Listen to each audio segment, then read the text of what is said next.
ఆర్మూర్ మున్సిపల్లో చైర్మన్గా ప్రమాణ స్వీకారం చేసిన లహరి గారికి, అదే రకంగా వైస్ చైర్మన్గా వెంకటరెడ్డి గారికి శుభాకాంక్షలు తెలియజేస్తూ ఈ యొక్క కార్యక్రమానికి నాతో పాటు విచ్చేసిన మినరల్ చైర్మన్ అనిల్ గారికి, మానాల మోహనన్న గారికి, తారబిన్ అందాని గారికి, ఏపీ చిన్నన్న గారికి, అదే రకంగా ఈ యొక్క కార్యక్రమానికి ముఖ్య అధ్యక్షత వహిస్తున్న సాయిబాబా గౌడ్ పట్టణాధ్యక్షులు గారికి ప్రతి ఒక్కరు కూడా పేరు పేరున ధన్యవాదాలు తెలియజేస్తూ, ముఖ్యంగా ఆర్మూర్ పట్టణ ప్రజలకి ప్రత్యేకమైన ధన్యవాదాలు తెలియజేస్తున్నా. ఎందుకంటే మంచి మెజారిటీ ఇచ్చి ఆర్మూర్ని అన్ని విధాలుగా అభివృద్ధికి అవకాశం ఇవ్వడం జరిగింది. కౌన్సిలర్లు కూడా సుమారు మన పార్టీ తరఫున 20 మంది కౌన్సిలర్లు గెలవడం జరిగింది. మేము ఎట్లయితే చెప్పినామో బీజేపీకి 5-6 కన్నా ఎక్కువ రావని చెప్పినాం. ఒక రెండిట్లో 3-15 ఏదో గెలిచినట్టున్నారు. టీఆర్ఎస్కి 1-2 వస్తాయని చెప్పినాం. 5 సీట్లు వచ్చినాయి. అవి కూడా 2 కాంగ్రెస్ అభ్యర్థులు పోటీ పడితే అక్కడ వాళ్ళకు అవకాశం ఇవ్వడం జరిగింది. ఏది ఏమున్నా సరే రాకేష్ రెడ్డికి కానీ, ఇక్కడున్న జీవన్ రెడ్డికి కానీ, ఎంపీ అరవింద్ కానీ ఒకటే చెప్తున్నా, అభివృద్ధి మీద పోటీ పడండి. గతంలో చెప్పినా ఇప్పుడు కూడా చెప్తున్నా. మీరు ఎలక్షన్ సమయంలో ఏమేమి మాట్లాడినారో ప్రజలు మీ యొక్క ఆవేశమైన మీటింగ్లలో ఏ రకంగా మాట్లాడారో అవన్నీ కూడా ప్రజలు చూసి మిమ్మల్ని ఇక్కడ నుంచి తిరస్కరించారు అనేది మీరు గమనించాలి. ఎందుకంటే నిన్నటి రోజు కూడా జీవన్ రెడ్డి మళ్ళీ ఆర్మూర్లో ఏదో 17th కేసు అని చెప్పి నిన్న సి కన్వెన్షన్ అని చెప్పి కమ్యూనిటీ హాల్కి పోయాడు. అక్కడ పోయి నా అవినీతి అంటాడు. వాడు పిచ్చోడా హౌలాగాడా వాళ్ళకి అసలు చక్కగా సెంటర్లో ధమాకు ఉందా అనేది నాకు అనుమానంగా ఉంది. ఒకసారి అర్జెంటుగా వాళ్ళ కుటుంబ సభ్యులకు చెప్తున్న వాడిని ఒకసారి దవాఖానలో తీసుకుపోయి పరీక్షలు చేపించింది. ఎందుకంటే సి కన్వెన్షన్ అనేది ఒక సామాజిక వర్గానికి సంబంధించిన కమ్యూనిటీ. గత ప్రభుత్వంలో 60-70 లక్షలు ఇచ్చింటావు కావచ్చు, అయిపోయింది. ప్రతిసారి నేనే ఇచ్చిన అని చెప్పుకుంటే కాదు, అయిపోయింది కదా సార్. ఇచ్చినావు, నీ 10 సంవత్సరాలు నీకు ప్రజలు తీర్పు ఇచ్చిర్రు, అయిపోయింది. ఇంకా నువ్వు దానికెళ్ళి బయటికి రా. వాళ్ళకి ఎవరికి ఇవ్వాలనుకుంటే ఆ సంఘం సభ్యులు ఎవరికైనా ఇచ్చుకోవచ్చు. దాన్ని తీసుకొచ్చి ఒక కేసు లాగా నేనేదో అవినీతి చేసినట్టు మాట్లాడడం అనేది విడ్డూరం. ఇంకొకసారి జీవన్ రెడ్డి నీకు చెప్తున్నా, నీ 18వ కేసు నాకు సమాచారం ఇచ్చి పెట్టుకో బిడ్డ. మొత్తం ఆ ఆర్మూర్ సంబంధించిన నియోజకవర్గ కాంగ్రెస్ నాయకులం అందరం వస్తాం. నిన్ను మళ్ళొకసారి ఆర్మూర్లో తిరగనిస్తే చెప్పు బిడ్డ. ఎందుకంటే ప్రతిదీ కూడా చూస్తూ ఊరుకుంటున్నాం. పోనీ ఏదైనా సెట్ అవుతాడేమో, 5 వచ్చినా కానీ ఏదైనా సిగ్గు మరి పడి ఏదన్నా మాట్లాడాడేమో అనుకున్నాం. కానీ నిన్నటి రోజు కూడా ప్రజలు గతంలో నీకు 25-26 అవకాశం ఇచ్చిర్రు. ఈ రోజు నీకు ఇచ్చింది ఓన్లీ 5. దాంట్లో కూడా మా పార్టీ నుంచి వచ్చిన 2 గెలిచిన వాళ్ళు ఉన్నారు. నేను నీకు ఛాలెంజ్ చేస్తున్నా, నీకు 1-2 మిగులుతారు కానీ అంతకని ఎక్కువ లేరు. ఏది ఏమున్నా సరే అభివృద్ధి ఏదన్నా ఉంటే రేపు మున్సిపల్లో ఫండ్ తీసుకురామని చెప్పి ఛాలెంజ్ చేయి, లేకపోతే ఏదైనా అభివృద్ధి గురించి ఛాలెంజ్ చేయి.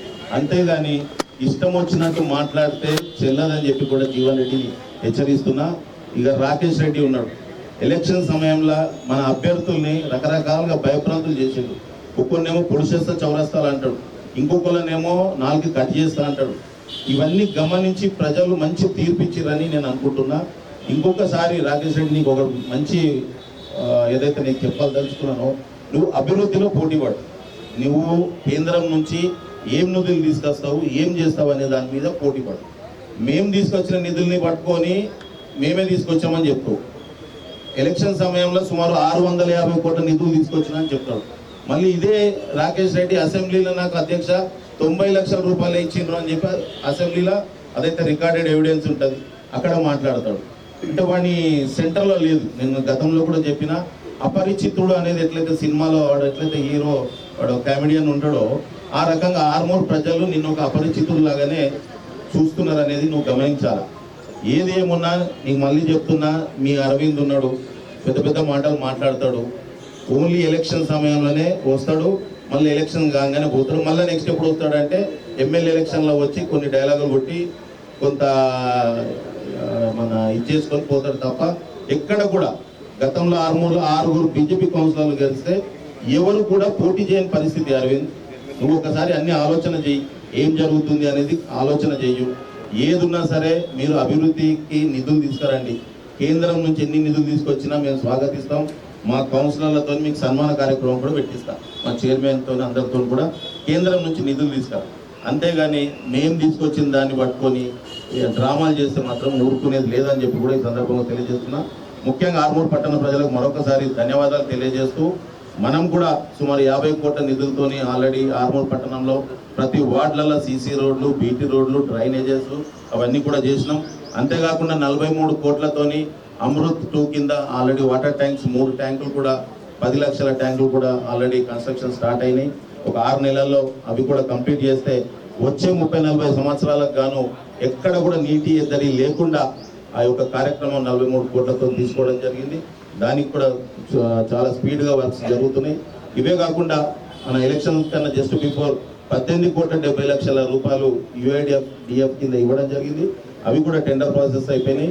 ప్రతి వార్డులలో కౌన్సిలర్లకు మేము గతంలో వెళ్ళినప్పుడు హామీ ఇచ్చినాం. ప్రతి వార్డులలో ₹1,00,00,000 తోని అభివృద్ధి చేసే విధంగా మేము పనిచేస్తామని చెప్పి కూడా హామీ ఇచ్చినాం. ఏదున్నా సరే కాంగ్రెస్ అంటేనే ప్రజల పక్షాన, గరీబుల పక్షాన పనిచేస్తున్న పార్టీ కనుక రానున్న రోజుల్లో ఇంకా ఏ సమస్య ఉన్నా సరే మీ కౌన్సిలర్కి చెప్పండి. ఇందిరమ్మ ఇల్లు కావాలని ఇప్పించే బాధ్యత మాది, మా ప్రభుత్వానికి. ఇంకా ఎవరికైనా రేషన్ కార్డులు కానీ, జీరో బిల్లు కానీ ఏదైనా రాకపోతే కూడా మీ కౌన్సిలర్లు అందరికీ కూడా చెప్పండి. 100కి 100% ఏదైతే హామీలు ఇచ్చినామో అందరికీ కూడా నెరవేర్చే విధంగా మా నాయకులను కానీ, మా కౌన్సిలర్లు కానీ, చైర్మన్ కానీ, వైస్ చైర్మన్ కానీ అందరం కూడా పనిచేస్తాం. ఆర్మూర్ని అగ్రగామిలో ఉంచుతాం. ఎందుకంటే ఇందాక మా నాయకులందరూ చెప్పినట్టు ముఖ్యమంత్రి గారికి అధిక దృష్టి ఆర్మూర్ మీద ఉంది. ఇక్కడ నుండే PCC అధ్యక్షులుగా వారికి అవకాశం వచ్చింది. దాని తర్వాత ముఖ్యమంత్రిగా అవకాశం వచ్చింది కనుక తప్పకుండా సాధ్యమైన నిధులు ముఖ్యమంత్రి గారి దగ్గర తీసుకొద్దాం. అదే రకంగా మన PCC అధ్యక్షులు ఉన్నారు, వారు కూడా మన నిజామాబాద్ జిల్లానే, వారి దగ్గర కూడా వెళ్ళి ఎక్కడైతే అవకాశం ఉంటాయో నిధులు తీసుకొచ్చి ఆర్మూర్ అన్ని విధాలుగా అభివృద్ధి చేసుకుందాం. సుదర్శన్ రెడ్డి గారు ఉన్నారు. ఆర్మూర్ అంటేనే అమితమైన ప్రేమ. ఏ సమయంలో పోయినా కానీ మనకు మంచి సూచనలు ఇచ్చి నిధులు ఏ రకంగా తీసుకోవాలనేది కూడా చెప్తారు కనుక వారి ద్వారా మన ఇన్ఛార్జ్ మంత్రి గారు సీతక్క గారి ద్వారా నిధులు తీసుకొచ్చి ఆర్మూర్ని రానున్న రోజుల్లో అన్ని రంగాల్లో అభివృద్ధి చేసుకొని ముందుకు తీసుకెళ్తామని చెప్పి కూడా తెలియజేస్తూ మరొకసారి అందరికీ కూడా పేరు పేరున ధన్యవాదాలు తెలియజేస్తున్నా. ఇక చివరిగా నేను అరవింద్కి కానీ రాకేష్ రెడ్డికి ఒకటే చెప్తున్నా, నీకు ఆర్మూర్లోనే దిక్కు దివాన లేదు. పెద్ద హీరో లెక్క ఫీల్ అవుతున్నావు మిస్టర్ రాకేష్ రెడ్డి. నీకు కామారెడ్డితో నీకేం పని రావి? నువ్వు ఆర్మూర్ ప్రజలు నిన్ను ఎన్నుకున్నది నువ్వేమో పీక్తావేమో అని చెప్పి ఎన్నుకున్నారు. నువ్వు ఆ రకంగా పనిచేయి, అంతేగాని పోయి ఎక్కడ పడితే అక్కడ పోయి నీ స్పీచ్ల కోసం ఎవడు వస్తలేడు.